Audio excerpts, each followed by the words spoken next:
आज मला तुम्हाला थोडीशी माहिती द्यायची आहे वाल्वच्या आजाराबद्दल. हृदयामध्ये 4 वाल्व असतात. काही कारणामुळे ते छोटे होतात किंवा लीक व्हायला लागतात. सुरुवातीला तर शरीर आपलं ऍडजस्ट करून घेतं, पण जसं जसं ते वेळ जात जाते ते हृदयावरती प्रेशर येतं आणि त्यामुळे मग आपल्याला वेगळे वेगळे सिम्पटम्स येतात. मेन सिम्पटम काय असतो?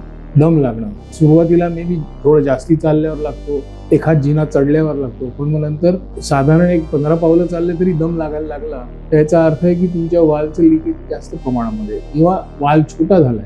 जेव्हा हृदयाचा ठोका पडतो तेव्हा रक्त एकाच डायरेक्शननी जायला तो वाल्व बंद होतो मागचा, पण तो जर नीट बंद झाला नाही तर तो लीक होतो, म्हणजे पाठीमागे परत रक्त लोटलं जातं आणि त्याच्यामुळे आपल्या फुफ्फुसांवरती जोर येतो आणि दम लागायला लागतो.